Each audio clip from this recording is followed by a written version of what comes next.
예, 오늘 우리에게 주신 말씀은 신약성경 사도행전 2장 14절에서 21절 말씀입니다.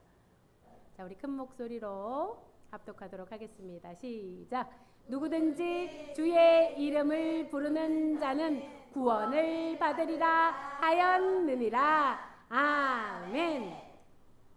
오늘은 누구든지 주의 이름을 부르는 자는 구원을 받으리라 라는 말씀으로 박철수 목사님께서 말씀 전해주시겠습니다. 기도드리고 말씀 전하기로 하겠습니다. 하나님 아버지, 은혜와 사랑을 감사를 드립니다. 아버지, 정말 풍성한 한가히 두심을 감사를 드립니다. 그럼에도 불구하고 아버지, 경제적으로 사회적으로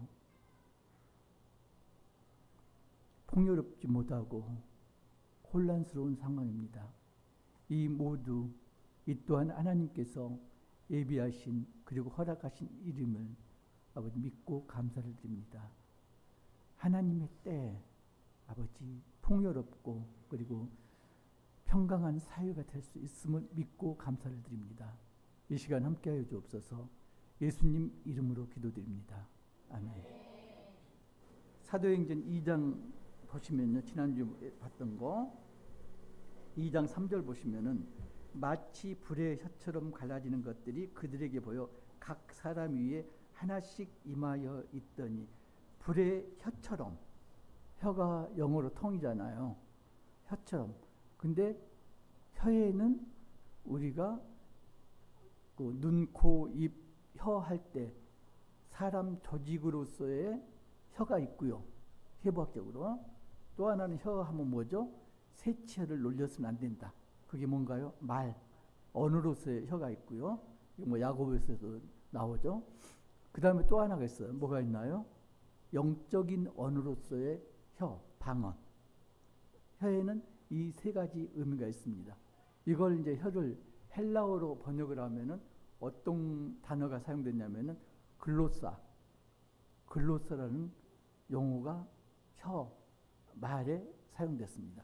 그러니까 우리가 말이라든가 언어라든가 이럴 때 사용되는 헬라어가 글로사입니다. 근데 글로사가 그러면은 성경 어디에서부터 쓰였을 건가? 창세기 11장부터 글로사가 사용됐습니다. 창세기 11장이 어떤 내용이죠? 바벨탑. 바벨탑 보면은 하나님께서 요놈들이 뭐하나 보자고 내려오시잖아요. 그리고 언어를 혼잡하게 만드시잖아요. 그때 그 언어를 갖다 번역한 헬라어가 글로사입니다. 그러니까 창세기 11장 바벨탑에서는 글로사가 어떤 역할을 했다? 흐트러뜨리는 역할을 했습니다. 그죠? 언어를 혼잡하게 하는 역할. 그래서 소통하지 못하게 하는 역할. 그 결과 사람들이 온 지면에 흩어졌더라. 그 글로사가 사도행전 2장 마가의 다락방에서는 어떻게 적용되나요? 불의 혀처럼 각 사람한테 임하니까 각기 다른 언어로 말하기 시작하더라. 방언을 말하기 시작하더라. 그런데 그 방언을 다른 사람들이 어떻게 했다? 알아들었다. 그죠? 바벨탑에서는 언어를 못 알아들었다. 소통이 안 돼서 사람들이 온 지면에 흩어졌다. 근데 마가의 다락방에서는 똑같은 글로사가 임하니까 어떻게 됐나요? 다른 말로 말했지만은 그걸 알아들었다. 그 결과가 뭔가요? 땅 끝까지 이르러 예수님의 증인이 되었다. 흩어진 건 똑같습니다. 바벨탑에서 흩어지는 건 징벌을 받아서 흩어진 거고요, 사람들이. 지금 마가의 다락방 나중에 흩어지는 건 복음이 땅 끝까지 전파되는, 하나님의 뜻이 전파되는, 그런데 글로사가 사용되고 있습니다. 똑같은 글로사인데 바벨탑하고 마가의 다락방에서 완전히 정반대로 쓰이고 있습니다. 자, 지금 우리도 그렇죠? 내가 말하는 거, 상대방이 말하는 거, 한국어로 똑같은 단어를 쓰는데 어떤 경우는 알아듣고요. 어떤 경우는 알아듣지 못하고요. 왜 그럴까요, 도대체? 마가의 다락방하고 그리고 바벨탑을 좀 비교해 보시면은 답이 나옵니다. 바벨탑에서 주체는 누구일까요? 바벨탑의 주체는 사람입니다. 교만한 인간이 바벨탑의 주체입니다. 하늘 끝까지 높아지자. 그래서 신할 평지로 모였습니다. 그리고 바벨탑을 쌓기 시작했습니다. 마가의 다락방의 주체는 성령입니다. 평지에 모인 게 아니고요. 좁은 다락방에 모였습니다. 비교가 되시죠? 넓은 신할 평원에 모여서 하늘까지 닿는 바벨탑을 쌓는 창세기. 그리고 마가의 다락방은 좁은 곳에 모여서 누가 볼까봐 모여서 기도하고 있는, 그리고 성령을 기다리고 있는 마가의 다락방. 주체가 다릅니다. 사람이고 성령이고. 그리고 모인 곳이 다르죠. 신할 평원하고 다락방. 또 다른 게 뭔가요? 하나님께서 바벨탑으로 내려오셨고요. 그리고 마가의 다락방으로 성령이 강림하셨고요. 그 결과가 뭔가요? 바벨탑에서는 동일한 언어를 흩으셨고요. 마가의 다락방에서는 다른 언어로 말하게 만드셨고요. 방언을 말하고 만들고, 최종적인 결과가 뭐죠? 바벨탑에서는 온 지면으로 사람들을 흩어버리셨고요. 그리고 마가의 다락방에서는 복음이 땅끝까지 전파되도록 만들었고요. 그 맥락상에서 사도행전 2장을 보시면은 조금 더 쉽습니다. 자, 이렇게 지금 방언으로 이야기합니다. 그래서 그 당시 각국에서 모였던 유대인들이 이 사람들을 보고 어떻게 했다고요? 술에 취했다, 미쳤다, 소동이 일어납니다. 복음이 전파되면은 어떻게 해야 된다고요? 잠잠하면은 뭔가 잘못된 겁니다. 진리가 전파되면은 그걸 전해받은 사람들이 뒤집어져야 됩니다. 그러니까 마태복음 보면요. 마태복음 21장 10절, 마태복음 21장 10절 보면은 예수께서 예루살렘에 들어가시니 온 성이 소동하여 이르되 이는 누구냐 하거늘 온 성이 소동하더라. 예수님을 보고 온 성이 소동합니다. 사도행전 21장 30절, 사도행전 21장 30절 보면 온 성이 소동하여 백성이 달려와 모여 바울을 잡아 성전 밖으로 끌고 나가니 문들이 곧 닫히더라. 온 성이 소동하여. 복음이 전파되면은 온 성이 소동해야 됩니다. 웅덩이가 그러잖아요. 웅덩이가 수년 동안 오물이 밑에 가라앉아서 쌓였습니다. 쓰레기가 온통 쌓였습니다. 그런데 겉은 어떤가요? 위는 아주 맑습니다. 그냥 두면요, 아주 깨끗한 물인 줄 알아요. 그런데 장대 가지고 웅덩이를 휘저으면은 아래에 가라앉아 있던 온갖 오물들, 온갖 쓰레기들이 떠오릅니다. 그러면 어떻게 되나요? 이건 깨끗한 물이 아니죠. 그런데 그 과정을 반복하면은 쓰레기 오물들이 제거돼서 깨끗한 물로 변하죠. 우리 마음이 꼭 그거예요. 그냥 화장하고 좋은 옷 입고 웃고 다니니까 우리가 모두가 정말로 눈에 보이는 액면가를 갖고 있다고 착각하잖아요. 그런데 나는 알죠. 내 속에 얼마나 많은 오물이 들어있는지, 내 속에 얼마나 지저분한 쓰레기가 들어있는지 나는 알잖아요. 근데 그게 성령이 들어와서 휘젓기 전에는 내가 정화가 되지 않죠. 성령이 휘젓고 그게 거듭할수록 나는 정화가 되는 거죠. 지금 그 이야기입니다. 소동을 했습니다. 그러니까 소동하는 사람 중에 두 가지 부류가 있어요. 술 취했다. 알아듣지 못하는 이야기를 하니까 술 취했다. 이런 부류가 있고요. 또 한 부류는 뭐죠? 갈릴리 사람들인데, 배우지 못한 무식한 갈릴리 사람들인데 왜 우리나라 말로 이야기를 하지? 그죠? 이렇게 알아듣는 사람이 있었고요. 똑같은 말을 듣고도 한쪽은 술 취했다, 미쳤다. 한쪽은 알아듣는 쪽. 두 부류로 나뉩니다. 이때 베드로가 이제 반론을 합니다. 2장 14절 보면은 14절 15절 보면은 때가 제3시니 삼시라고 그러면은 지금 시간으로 말하면 몇 시쯤 될까요? 유대 시간은 거기에 더하기 플러스 6 하면 됩니다. 그러니까 30면은 오전 9시. 오전 9시면은 일과를 시작할 때인가요? 아닌가요? 시작하고도 남은 때죠. 마태복음 20장에 보면은 포도원 품꾼들의 이야기 나오죠. 그때 보면은 포도원 주인이 이른 아침에 장터에 나가고 제3시에 나가고 6시에 나가고 9시에 나가고 이렇게 3시간 단위로 나갑니다. 그 3시가 9시예요. 그러면 이른 아침에는 3시간 전 오전 6시입니다. 그러니까 포도원 주인이 오전 6시, 그러니까 6시 이전에 지금 일이 시작한다는 이야기죠. 6시에 6시 9시. 그러면은 우리 농촌으로 말하면 9시면은 6시하고 12시 점심시간 12시 사이 새참 먹을 한참 일할 때입니다. 그죠? 그러면은 전날 저녁에 술을 먹었더라도 일을 시작하기 전에 이미 술이 깨잖아요. 술 취해 있다고 그러더라도 일을 3시간 하고 나면 술 취한 게 있을 수가 없죠. 그 이야기를 하는 거고요. 거기에 대해서 6월절이라든가 오순절 같이 이런 절기에는 유대인들이 뭘 했다? 금식을 했다. 오전 10시까지 금식을 했다. 그러면은 정상적인 유대인들이라면은 오전 9시인데 술 취해 있을 리가 없다. 베드로가 지금 그 이야기를 하는 겁니다. 그래서 너희들이 미쳤다고 그러는데 술 취했다고 그러는데 술 취한 게 아니다. 저건 성령의 역사다.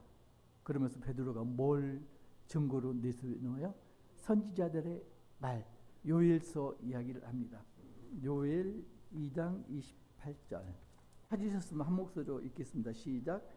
그 후에 내가 내 영을 만민에게 부어주리니 너희 자녀들이 장래의 일을 말할 것이며 너희 늙은이는 꿈을 꾸며 너희 젊은이는 이상을 볼 것이며 그때 내가 또 내 영을 남종과 여종에게 부어줄 것이며 내가 이적을 하늘과 땅에 베풀리니 곧 피와 불과 연기 기둥이라.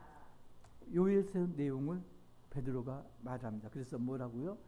지금 방언을 말하는 건 술 취한 게 아니고 요엘 선지자가 말한 예언을 응하게 한 그런 현상이다. 이 이야기를 합니다. 자, 똑같은 이야기를 해도 말했죠. 술 취했다고 듣는 사람, 그리고 베드로가 한 말을 선지자의 예언으로 받아들이는 사람. 두 부류로 나누잖아요. 21절 한 목소리로 읽겠습니다. 사도행전 2장 21절 시작. 누구든지 주의 이름을 부르는 자는 구원을 받으리라. 누구든지 주의 이름을 부르는 자는 구원을 받으리라. 구원을 어떻게 받는다고요? 주의 이름을 부르는 자가 구원을 받습니다. 그런데 우리가 이제 쉽게 넘어갑니다. 누구든지를 빠뜨리고 넘어가요. 누구든지. 그러면은 주의 이름을 부르기만 하면은 다 구원을 받는다. 자, 여기서 이제 잘못된 게 나옵니다. 주의 이름을 부르는 자는 주님, 주님, 그냥 입으로만 주의 이름을 부르는 자는 구원을 받는다, 못 받는다? 생각을 해보셔야 됩니다. 분명히 주의 이름을 부르는 자는 구원을 받는다고 그랬습니다. 그러면 주님하고 부르는 자는 구원을 받아야 됩니다. 근데 예수님이 말씀하셨잖아요. 주여 주여 하는 자마다 다 천국에 갈 것이 아니요. 그러면은 주의 이름을 불렀는데도 불구하고 구원을 받지 못하는 사람도 있다 없다? 있다는 이야기입니다. 그 누구든지를 분석을 해봐야 됩니다. 주의 이름을 불렀다는 이야기는 뭐가 전제가 되나요? 주님께서 말씀하시고 행하시는 것을 순종해서 따라 행하는 자, 이런 자는 구원을 받을 것이다. 그렇지만은 주여 주여 하면서도 주님을 따르지 않고 세상을 따르는 자는 구원을 받지 못할 것이다. 가로 속에 그 말이 들어가 있어요. 그걸 잘 보셔야 돼요. 우리가 컴퓨터를 포맷을 하는데요. 포맷에 두 가지가 있어요. 빠른 포맷이 있고요. 그리고 정상적인 포맷이 있어요. 빠른 포맷은 시간이 오래 걸리지 않습니다. 그런데요, 데이터가 완벽하게 지워지질 않습니다. 그러면은 나중에 말썽을 일으킬 소지가 있습니다. 그렇죠? 예. 근데 시간이 걸리더라도 포맷을 정상적으로 해놓으면은 나중에 데이터 오류가 나지 않습니다. 우리가 주님, 예수님을 받아들이고 그리고 복음을 믿는다고 이렇게 인정을 했는데도 불구하고 빨리 포맷을 빨리 시켰어요. 그런 사람은 어떻게 된다? 주여 주여 하지만은 주님의 길이 아니고 세상 길을 따라갈 수도 있다. 그런 자는 구원을 받지 못한다. 그렇지만 시간이 걸리더라도 예수님의 뒤를 따라가는 사람은 과거의 옛 사람인 나는 완벽하게 지워졌기 때문에 어떻게 할 수가 있다? 주님의 뒤를 온전하게 따라갈 수가 있다. 지금 누구든지 속에는 그 이야기가 들어 있습니다. 자, 정치인들이요, 입만 열면 하는 이야기 했잖아요. 국민을 위해서, 국민 눈높이에서. 정치인들을 누가 뽑았나요? 국회의원이나 대통령은 국민이 뽑았습니다. 그럼 정치를 누구를 위해서 해야 되나요? 자신을 뽑아준 국민을 위해서 정치를 해야 됩니다. 자신이나 당을 위해서 정치하면 안 돼요. 국가와 민족을 위해서 정치를 해야 됩니다.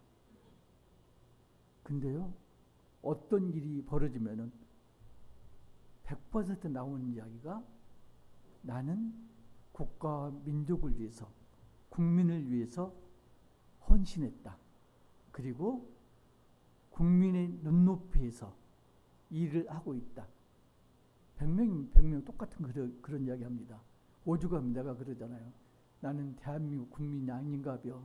나는 한 번도 저런 생각을 해본 적도 없는데. 잘 봐야 됩니다. 심리학 용어로 허언증이라는 그런 용어가 있는데, 이 사람들은요, 세계가 자신을 중심으로 돌아갑니다. 그래서 모든 것이, 모든 사항이 내가 위주입니다. 내 말이 1%가 진실이고 99%가 거짓인데 그걸 분간을 못합니다. 그래서 다른 사람이 너 잘못됐어 그러면은 그 사람은 적입니다. 자기 외에는 용납을 하지 않습니다. 그래서 성경에도 그렇죠. 두 개의 저울추를 사용하지 말라. 예를 들어서 금은방 주인인데 100g 금을 사고 팔아요. 그런데 저울이 다릅니다. 100g 금을 살 때는 무거운 저울을 쓸까요? 가벼운 저울을 쓸까요? 상대로부터 100g짜리 금을 사요. 가벼운 저울을 씁니다. 그러면은 100g인데도 90g 정도 나오게. 그런데 팔 때는요, 무거운 저울을 씁니다. 100g인데 110g이 나오도록. 저울추가 다르면 안 됩니다. 그런데요, 이렇게 말하는 사람들은 잣대가 다릅니다. 나를 재는 잣대가 다르고요, 다른 사람을 재는 잣대가 다릅니다. 그래서 모든 잣대는 나에게 맞춰져 있습니다. 옛날에요, 중국에서 아주 임금이 바꿀 때마다 혼란스러웠대요. 한자가 보통 30cm 이러잖아요. 그리고 이걸 척이라고 그러는데 보통 한자 이렇게 보거든요. 1척 한자. 그럼 30cm예요 보통. 근데 새로운 임금이 등극을 했는데 키가 큰 임금이에요. 그러면 팔 길이가 길까요? 짧을까요? 길어요. 30cm가 아니고 45cm. 그러면은 난리가 나는 겁니다. 비단 장수도 망하는 거죠. 비단 한 자만 주세요. 그러면 전에는 30cm 주면 되었는데 지금은 45cm를 줘야 되잖아요. 임금이 바뀌었습니다. 키가 작은 임금이에요. 그런데 팔 길이가 20cm예요. 그러면 논하는 거죠. 막말로. 30cm 주는 걸 20cm만 주면 돼요. 잣대가 같아야 되는데 정치하는 사람들은 잣대가 다릅니다. 그래서 내가 잘못했더라도 항상 변명할 거리가 있는 거죠. 국가와 민족을 위해서 내가 그거 했다. 그 정도 잘못이야 할 수 있지. 내가 국가와 민족을 한 일이 얼만데 100가지 국가와 민족을 위해서 일했는데 한 가지 그거 문제가 되나? 이렇게 떳떳하게 이야기합니다. 그걸 전문 용어로 내자로 이야기를 합니다. 뭐라고 그러나요? 내로남불. 내로남불. 내가 하면은 로맨스예요. 근데 다른 사람이 하면 불륜이에요. 거기에서 벗어나지 못하는 한 사회가 안정되지 못합니다. 자, 누구든지 주의 이름을 부르는 자는 구원을 받으리라. 한가입니다. 그죠? 한가해. 그래서 기분이 뭐 시골에 가든지 안 가든지 아무튼 나이가 먹어도 조금 들뜨잖아요. 저도 좀 들떠요 지금. 왜? 지금 집에 아마 조한이가 와 있을 거예요.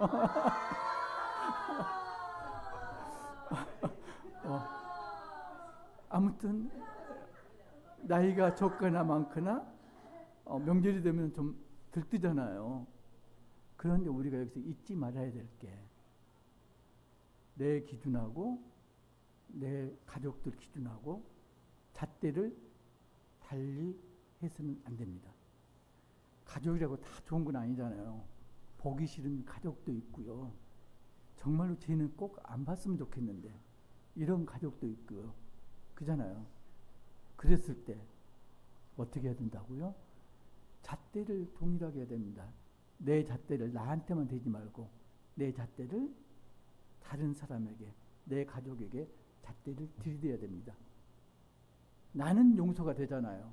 무슨 일을 해도 나는 용서가 돼. 안 그런가요? 나만 그래요? 내가 어떤 잘못을 해도 충분히 나는 용서가 되잖아요. 앞뒤 정황을 살펴보면 내가 그럴 수밖에 없었어.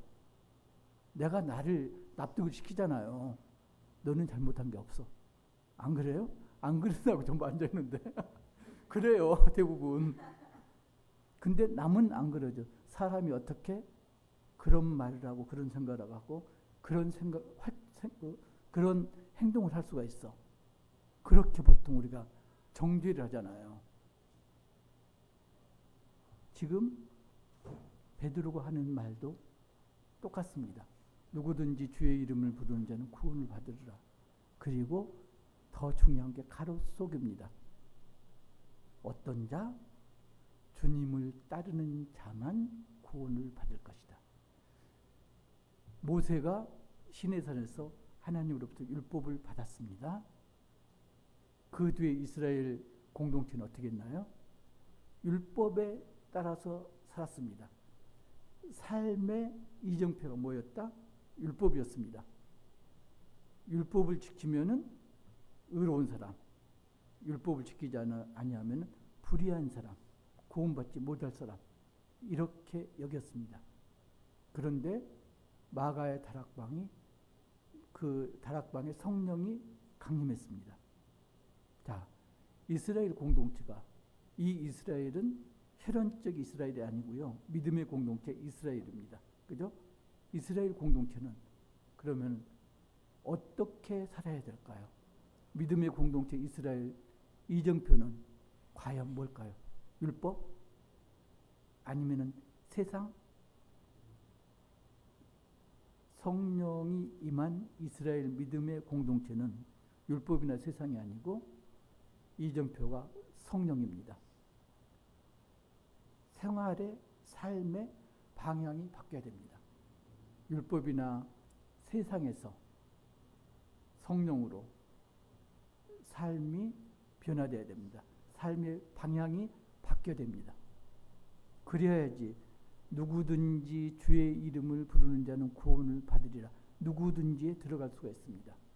내가 주님의 이름을 불러서 구원을 받았다 여기고 있는데 정말로 구원을 받았느냐 아니냐는 뭘 보고 알 수가 있다고요? 지금 살고 있는 삶의 방향을 보면 알 수가 있습니다. 내가 구원을 받았다고 그러는데 아직도 율법에서 벗어나지 못했다면 나는 진정으로 구원을 받은 게 아닙니다. 내가 구원을 받았다고 그러는데 아직도 세상적으로 생각하고 살고 있다면 나는 구원을 받은 게 아닙니다. 내가 구원을 받았다면 그 증거가 뭐라고요? 성령이 이끄시는 대로, 성령이 이끄시는 삶, 삶의 방향이 뭐라고요? 성령입니다. 가족들을 만나면요, 그분들의 삶의 방향이 바뀔 수 있도록 우리가 그 역할을 해야 됩니다. 어떻게? 잣대를, 누구 잣대? 내 잣대를 그들에게 들이대야 됩니다. 한없이 너그러운 내 잣대, 그걸 원수 같은 보기 싫은 가족에게 들이대고, 그렇게 하면 어떻게 되나요? 그들이 나처럼 아무리 잘못했더라도 내가 나를 용서한 것 같이 용서가 가능해집니다. 한번 해보세요. 아닌지 그런지. 저도 그 만나기 싫은 사람들이 있을까요? 없을까요? 좀처럼 없어요. 저는 좀처럼 없는데 있어요. 없진 않아요. 좀처럼 없을 뿐이지. 그런데 저는 저기 만나기 싫은 사람들 어떻게 할까요? 안 만나요. 아예 문제를 일으키지 않아요. 온천 봉쇄를 아예 안 만나요. 저는 그걸 믿거든요. 어렸을 때는 이제 그런 그 조언을 많이 하죠. 듣기는 싫겠지만은 다 너를 위해서 하는 이야기, 그런 이야기는요, 100% 듣기 싫고요, 100% 도움이 안 되는 이야기예요. 근데 어렸을 때는 꾸역꾸역 참고 들었는데요, 마흔이 되면서 제가 다짐을 했거든요. 더 이상은 참지 않으리라. 그리고 듣기는 싫겠지만 그러면은 스톱합니다. 더 하면은 관계가 나빠질 겁니다. 그리고 이제 더 이상 안 들어요. 들어보면요, 듣기는 싫겠지만 하면 다 정말 싫은 이야기예요. 여러분도 그런 이야기를 들을 수가 있고 또 그런 이야기를 할 기회도 있을 거예요. 너를 위해서 하는 이야기야. 듣기는 싫겠지만은. 그게 뭐라고요? 잣대가 뭐라고? 상대방 잣대로 본 거예요. 그건 내 잣대가 아니고. 내 잣대로 들였다면은 다 용서가 가능하다니까요. 내가 무슨 잘못을 해도 나는 나를 용서해. 나처럼 정의롭고 준법 정신이 투철하고 법 없이 살 사람이 나 외에는 없어. 그렇게 생각하잖아요. 근데 내 잣대를 상대방한테 들이대면은 상대방도 똑같은 거죠. 그래, 너는 참 준법 정신이 투철한 애야. 효성이 지극한 애야. 정말로 사회생활을 잘하는 애야. 그럴만했다. 네가 그런 말하고 그런 행동한 것 내가 이해를 해. 한번 그렇게 해보세요. 그러면은 그 사람이 어떻게 될까요? 뒤집어져요. 술 취했다고 소동하는 게 아니고요. 정말로 오물투성이 웅덩이가 정화되듯이 뒤집어져 갖고 그 찌꺼기가 다 거슬러지면은 새 사람으로 변해요. 이번 추석에 미션입니다. 한 사람 이상에게 그걸 해보세요. 이제 간혹 가다가 이제 그런 사람이 나오지. 알고 있어. 나도 충분히 공감을 해요. 간혹가다 그런 사람이 나오긴 나와요. 근데 그렇게 해보시면은 한 번 하고 그 다음에 만나고 그러면은 한 3번만 만나면은 바뀝니다. 제가요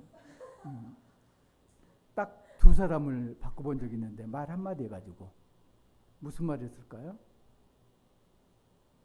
2사람 다 완전히 우울증 단계에 빠져 있는 사람들이었거든요. 한 사람은 나이가 좀 청년이었고 여자 청년, 또 한 분은 권사님이었고 딱 한마디 했습니다. 2분한테. 아니 권사님이라니까. 너를 보니까 천사를 보는 것 같아. 권사님은 천사 같으세요. 딱 그 말밖에 안 했다니까요. 몇 개월 지났는데 삶이 완전히 바뀌어졌습니다. 남발하시면 안 돼요, 그거. 남발하면 안 됩니다. 정말로 바뀌어요. 그 위로를 받고 싶었거든요, 그 사람들이. 근데 그 한마디를 해주니까 정말로 삶이 바뀌더라니까요. 아무튼 미션을 수행해 보시기 바랍니다.